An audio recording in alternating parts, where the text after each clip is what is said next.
আজি BPF দলৰ কোচ ৰাজবংশী চেলৰ উদ্যোগত চিৰাং জিলাত জইনিং প্ৰগ্ৰাম হৈছে। টোটেল 912 UPPL আৰু BJPৰ কৰ্মীসকলে আমাৰ দলত সোমাইছে। ইয়াত মেক্সিমাম কোচ ৰাজবংশী সকল আছে। তাৰমানে আগৰ দিনত প্ৰমোদ বড়োৰ কথা যেটো পৰিৱৰ্তনৰ কথা সেইটো বিশ্বাস কৰি পেলাই কোচ ৰাজবংশীসকলে কিছুমানে BJP আৰু কিছুমানে UPPLত ভোট দিছিল। কিন্তু আজি দেখা পালোঁ যে প্ৰমোদ বড়ো একো কৰিব পৰা নাই, যেনেকুৱা প্ৰতিশ্ৰুতি দিছিল এনেকুৱা কাম কৰা নাই। এই কাৰণে এই বিশ্বাসঘাতক প্ৰমোদ বড়োৰ যেটো দল এইটো এৰি পেলাই আমাৰ দলত গুচি আহিছে। বহুত কোচ ৰাজবংশী লিডাৰ আৰু কৰ্মীসকলে আমাৰ দলত সোমাইছে। এইবাৰ মানে অকল কোচ ৰাজবংশী নহয়, সকলো জাতি জনগোষ্ঠীৰ ভোটাৰসকলে এইবাৰ মানে BPFক ছাপোৰ্ট কৰিবৰ কাৰণে আগুৱাই আহিছে। সেইদিনাও গোৰ্খাসকলৰ এনেকুৱা জইনিং প্ৰগ্ৰাম হৈছিল, আজি কোচ ৰাজবংশীসকলৰ হৈছে। কথা সেইটোৱে, বেলেগ আৰু কিবা নাই। যাৰ জইনিং প্ৰগ্ৰাম খুব ভাল। আজি অসম জাতীয় পৰিষদৰ এজন নেতা ৰূপম দাস চিৰাং জিলাৰ বিজনীৰ হয়।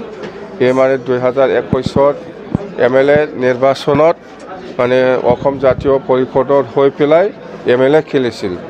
এতিয়া সিও ভাবি আছে যে BTCত অসম জাতীয় পৰিষদৰ পৰা ইমান লাভালাভ নহ'ব, BPF দলৰ লগত একেলগে কাম কৰিলে নিশ্চয় অঞ্চলৰ উন্নয়ন জাতিৰ যেটো সমস্যা এইবিলাক সমাধান কৰিব পাৰিব বুলি বিশ্বাস কৰি ৰূপম দাস ডাঙৰীয়াই আমাৰ দলত সোমাইছে।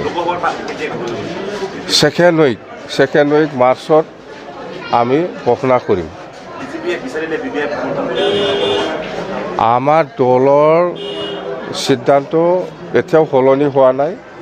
BPFে অকলে খেলিব, কাৰো লগত মিত্ৰতা নকৰিব। না NDA না ইণ্ডিয়া, কংগ্ৰেছৰ লগতো নাই, BJPৰ লগতো নাই, কাৰো লগত নাই। দিনে নিশাই BPFত জইনিং প্ৰগ্ৰাম চলিছে, জইনিং প্ৰগ্ৰামো কৰি আছোঁ, পাই আছোঁ। UPPL BJPৰ ফালৰ পৰা কোনো হাই ভল্টেজ নেতা জইন কৰাৰ কিবা সম্ভাৱনা আছে নেকি? মই এনেকুৱা যদি কৰে চবেই UPPL ছাপোৰ্টাৰেই হ'ব। এইটো আমাৰ BPF ছাপোৰ্টাৰৰ পৰা কোনো এজন আপোনালোকৰ দলত যোগদান কৰাৰ কিবা চৰ্চা চলিছে নেকি?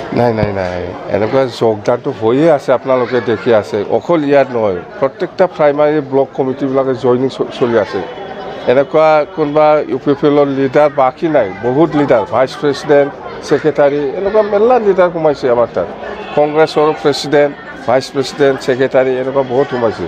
BJPৰো ডিষ্ট্ৰিক্ট লেভেলৰ কোনোবা প্ৰেছিডেণ্ট, ছেক্ৰেটাৰী বা আঞ্চলিক লেভেলৰ ছেক্ৰেটাৰী, প্ৰেছিডেণ্ট এনেকুৱা বহুত সোমাইছে BJPৰো। মুঠতে আমি যেটো দেখিবলৈ পাইছে BPF দলত BJPয়ে বেছি পাৰে না UPPLে বেছি পাৰে, ইয়াৰ কাৰণেহে কম্পিটিশ্যন হৈ আছে আমাৰ দলত সোমাবৰ কাৰণে।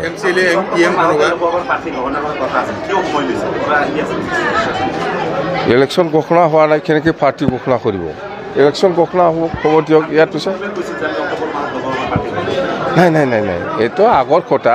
আগৰ কি কাৰণত কৈছিল মই বুজি নাপাওঁ। মুঠতে আমাৰ নিৰ্বাচনৰ যেতিয়া ঘোষণা কৰিব ইয়াৰ পিছতে আমি দিম।